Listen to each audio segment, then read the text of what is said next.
Hello दोस्तों, मैं कुणाल। मेरे इस यूट्यूब चैनल में आपका स्वागत है।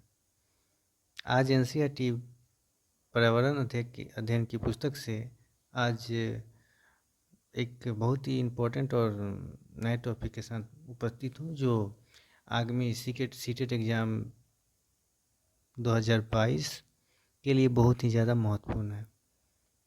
तो इसमें इस टॉपिक में ज़्यादातर एक ही बात पर ज़्यादा फोकस किया गया है, वो है पानी। पानी को हमें बर्बाद नहीं करना है और पानी को हम लोग सुरक्षित कैसे रख सकते हैं। Save water and save life. तो चलिए शुरू करते हैं। इस चैप्टर में दो फिगर को दिया गया है। पहला ये कि एक पानी है जो बहुत ही गंदा है, मैला है, उसे पीने के लिए कुछ लोग मजबूर हैं। और दूसरा ये कि एक साफ़ सुथरी पानी है जिसमें अमीर घर के बच्चे उसे वेस्ट कर रहे हैं। स्विमिंग पूल में उसे वेस्ट कर रहे हैं, बहुत सारा पानी वेस्ट हो रहा है स्विमिंग पूल में। और एक जो है उससे एक बच्चा है जिसे पानी पीने के लिए कंप्रोमाइज़ करना पड़ रहा है अपनी ज़िंदगी से। तो जल एक महत्वपूर्ण नवीनीकरणीय प्राकृतिक संसाधन है, रीन्यूएबल नेचर रिसोर्स है। भूपृष्ठ का 3/3 भाग जल से ढका हुआ है। मतलब जितने भी धरती हमारे हैं, धरती है, उसमें लगभग 3 पार्ट जो है वो जल से ही ढका हुआ है। 1 पार्ट जो है वो भूमि है, मिट्टी है, पहाड़ है, पर्वत है। जल के क्षेत्र को जल मंडल या हाइड्रोस्फीयर कहते हैं। जल के क्षेत्र को क्या बोलते हैं? हाइड्रोस्फीयर, हिंदी में जलमंडल बोलते हैं। यह जल के विभिन्न स्रोतों, इसमें भी बहुत सारे स्रोत होते हैं जल के। जैसे जल हमें नदी से मिलती है, झील से मिलती है, समुद्र से, महासागर से और अन्य स्रोतों से हमें जल मिलती है। जैसे विभिन्न जलाशय से मिलाकर बनता है, यह सभी प्राणियों के लिए आवश्यक है। महासागर का जल लवणीय होता है, यानी साल्टी होता है, और मानवीय उपयोग के लिए उपयुक्त नहीं होता है। समुद्र का जल हम लोग के पीने योग्य नहीं होता है, क्योंकि उसमें बहुत ही मात्रा में नमक पाई जाती है, जो हमारे शरीर के लिए, हेल्थ के लिए नुकसानदेह है। 3 पार्ट में तो जल है, लेकिन पीने लायक ओनली 2.7% ही जल, हम उसको साफ, क्लीन वाटर, उसको साफ़ सुथरा पानी की तरह हम उसको यूज कर सकते हैं। इसमें भी 2.7 में पीने लायक जो पानी है, जिसमें से लगभग 70% बर्फ़ की चादरों और हिमानियों से के रूप में अटलांटिका, ग्रीनलैंड जैसे पर्वतों आदि प्रदेशों में पाया जाता है। उनमें से 70% यानी 2% लगभग जो है वो बर्फ़ की चादरों में ढका हुआ है, जमा हुआ है। ओनली 0.70% जो लिक्विड फॉर्म में है, द्रव फॉर्म में है, उसे पीने लायक हम लोग यूज कर सकते हैं। जल में ऑक्सीजन की कमी के कारण मछलियाँ मर जाती है। अगर जल में ऑक्सीजन ना मिले तो अब जल में ऑक्सीजन कैसे मिलेगा, आप लोगों को क्वेश्चन नहीं होगा। तो मछलियाँ गल्फरों की सहायता से पानी को अपने अंदर लेती है, उसमें से ऑक्सीजन अपने बॉडी के अंदर इनहेल कर लेती है और वाटर को फिर एक्सेल कर देती है, मतलब बाहर भेज देती है।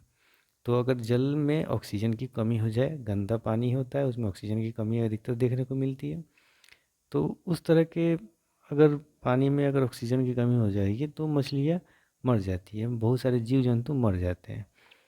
पानी को साफ़ करने के लिए सबसे अच्छा तरीका ये है कि पानी को उबाल लें, क्योंकि अगर गंदा पानी पिएंगे तो हमें बहुत अन्य तरह की, विभिन्न तरह की बीमारियों का सामना करना पड़ सकता है।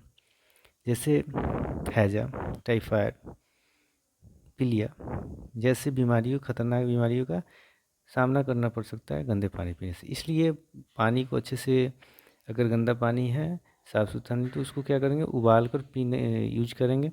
और अगर हमारे शरीर में अगर हमें दस्त होती है या उल्टी होती है तो हमें क्या करना चाहिए, समय समय पर थोड़ा थोड़ा पानी लेते रहना चाहिए। क्योंकि अगर हम लोग पानी नहीं लेंगे, क्योंकि उल्टी या दस्त होने पर क्या होता है कि हमारे शरीर से बहुत सारा पानी शरीर दस्त के माध्यम से बाहर निकल जाता है।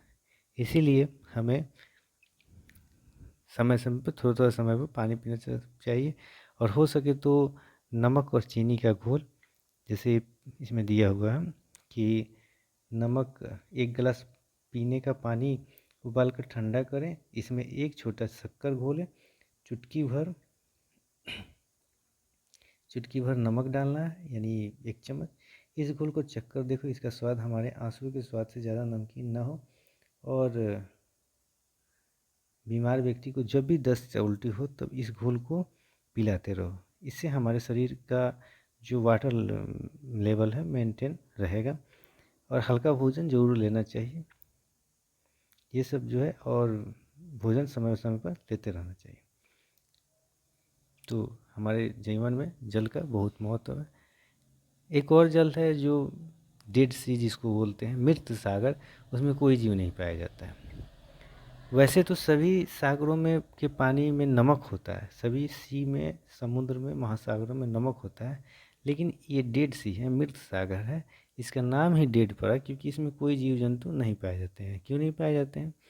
क्योंकि मृत सागर में दुनिया का सबसे नमकीन सागर है। मतलब बहुत ज़्यादा नमक इसमें पाई जाती है। इतना नमकीन कि लगभग 1 लीटर पानी में 300 ग्राम नमक होता है। मृत सागर में हम ऐसे तैर सकते हैं जैसे आराम से लेटे हुए हैं। डेंसिटी हमारी कम हो जाती है मृत सागर में, जिससे हम आसानी से क्या हो सकते हैं, तैर सकते हैं। इन सभी समस्या को देखते हुए यूनियन ऑफ तरुण भारत संघ की एक स्थापना हुई। तरुण भारत संघ भारत का गैर सरकारी संगठन है जो जल संरक्षण व जल के अनुशासित उपयोग को लेकर लोगों की जागरूक करने में काम करता है। क्यों लोगों को समझाता है। ये तो अपने से समझने की बात है, फिर भी कुछ लोग हैं जिनको समझाने की ज़रूरत होती है। क्योंकि अगर जल अगर नहीं रहता है हमारे जीवन में तो हमारे जीवन के जीने की जो मकसद है वो ख़त्म हो जाएगी। क्योंकि नेचर के हर एक चीज़ को, हर एक को एक एक चीज़ जो है हमारे लिए फ़ायदेमंद है, नुकसान नहीं। हम ही लोग बल्कि उसको नुकसान पहुंचाते हैं।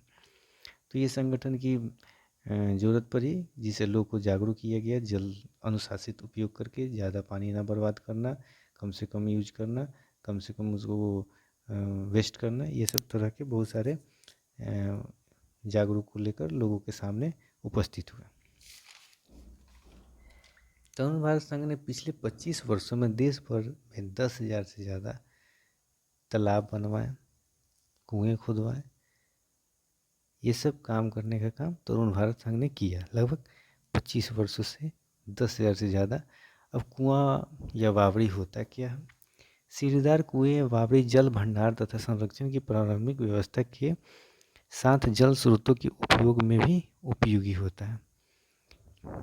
अब ये क्या करते हैं, जल रिजर्वेशन, जल को वो क्या करते हैं अपने अंदर जमीन लेते हैं और साथ में ग्राउंड लेवल को भी हाई करने में मदद करते हैं।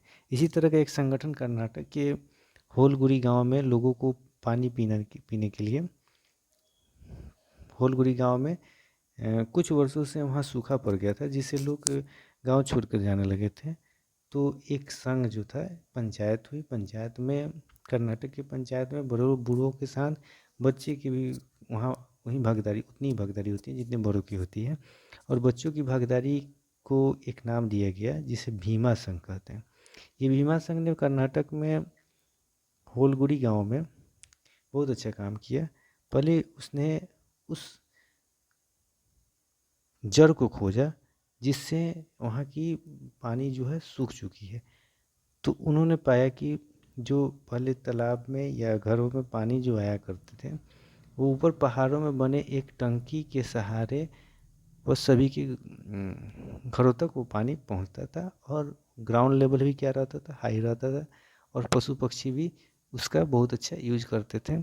और वो क्या हो गया था, वहाँ सूख गया था, वहाँ बहुत सारे घर बन बन गए थे, उससे वहाँ पेड़ पौधे जो थे उसे काट के हटा दिया गया था, जिससे वहाँ की पानी क्या हो गई थी, सूख गई थी। और उसके सूखने के कारण वहाँ जो हार्वेस्टिंग सिस्टम था वो ख़त्म हो गया था। तो इन्होंने क्या किया कि वहाँ के हार्वेस्टिंग सिस्टम को ठीक किया और गाँव में पानी की जो दिक्कत थी उसको ख़त्म किया, जड़ से ख़त्म किया। तो कुएं और पानी के सूखने का क्या कारण होता है? पानी को मोटर से निकाला जा रहा है, जिससे ज़मीन का पानी कम होता जा रहा है, क्योंकि मोटर जो है वो ग्राउंड लेवल से ही पानी को निकालता है।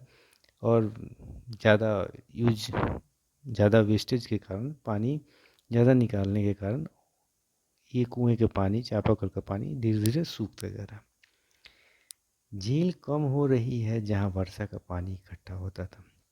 झील कम हो रही है, क्यों कम हो रही है? क्योंकि पेड़ और पार्क के चारों ओर मिट्टी की सीमेंट से ढका जाता रहा था, जिससे वर्षा का पानी ज़मीन तक नहीं पहुंच रहा है। जहाँ भी पेड़ पौधे बनाए जा रहे हैं या घर बनाए जा रहे हैं, तो जो ग्राउंड है उसको सीमेंट से ढक दिया जा रहा है, जिससे क्या हो रही है कि वहाँ का जो लेवल है, ग्राउंड लेवल, पानी ज़मीन के अंदर तक नहीं पहुँच पा रहा है, जिससे ग्राउंड लेवल दिन पर दिन क्या हो रही है, ख़त्म होती जा रही है, कम होती जा रही है।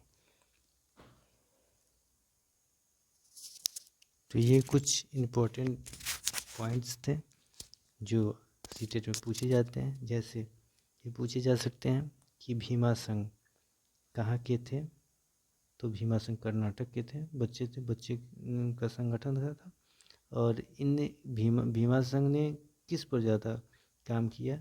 तो पानी की समस्या को हल करने में इनका बहुत बड़ा योगदान था। जो कर्नाटक के होलगुड़ी गांव में ये समस्या थी, जिसका समाधान उन्होंने अपने मेहनत और अपने सूझबूझ से उसको अच्छा किया। ये भी पूछा जा सकता है कि पानी से होने वाली बीमारियां बताएं। तो हैजा, टाइफाइड, पीलिया जैसी बीमारी पानी जनित रोग है। अगर दूषित पानी पीते हैं तो ऐसी बीमारियां अक्सर देखने को मिलती है, जो जानलेवा बीमारी है। तो यही था कुछ इम्पोर्टेंट। तो आज के लिए इतना ही, फिर मिलते हैं नेक्स्ट वीडियो में। तब तक के लिए बाय। और अगर चैनल आपको इम्पोर्टेंट टॉपिक के बारे में अगर अच्छा लगा तो चैनल को सब्सक्राइब करें और ज़्यादा से ज़्यादा लोगों तक शेयर करें। Okay, thank you.